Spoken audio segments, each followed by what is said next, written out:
on allait à Arles, je sais qu'il admirait beaucoup Dwight Michael, parce qu'il faisait des petites séries un peu, et puis il aimait beaucoup les photos de Ralph Gibson.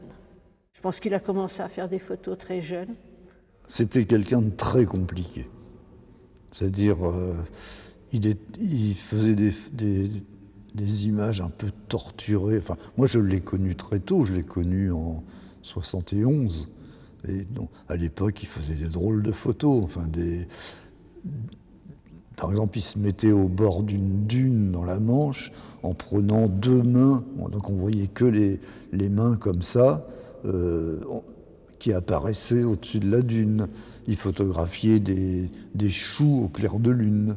Mais des trucs un peu bizarres pour l'époque. Et il a fait toute une série sur une Edith, une belle jeune femme, dans la boue. Les trois périodes, moi je dirais qu'il y a la période où il a travaillé en argentique, toutes ses photos en noir et blanc, notamment la série Dans la boue, qu'il a retravaillé après en numérique. Après, il a eu envie de mettre un petit peu de couleur, donc c'est là qu'il a rencontré Bernard. Leur première collaboration, ça a été le prix du Festival de Royan. Moi, j'étais un peu enfermé dans un style de peinture abstraite qui était devenu de plus en plus géométrique. Et j'ai commencé en fait la sérigraphie parce que ça me permettait de faire des aplats que je faisais avant au pinceau avec un nombre de couches incroyable.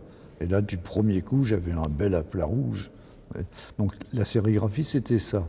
Et puis, il y a eu cette rencontre avec Claude Pie, qui était photographe, et avec qui j'ai travaillé pendant 15 ans, à partir de ces photos.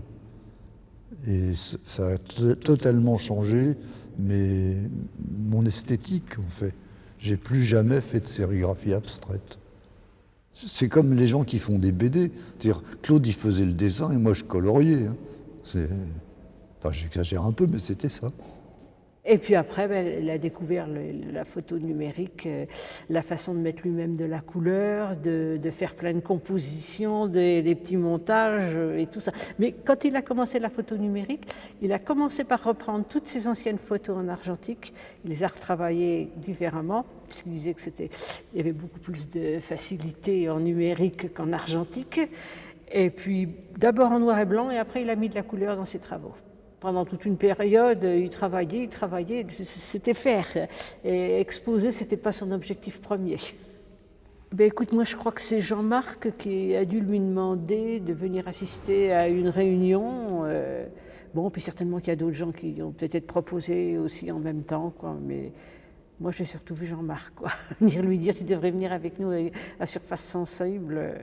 Moi, ça me semble important qu'il y ait beaucoup de monde qui découvre ce qu'il a fait, parce que moi, je pense qu'il y a des choses très intéressantes.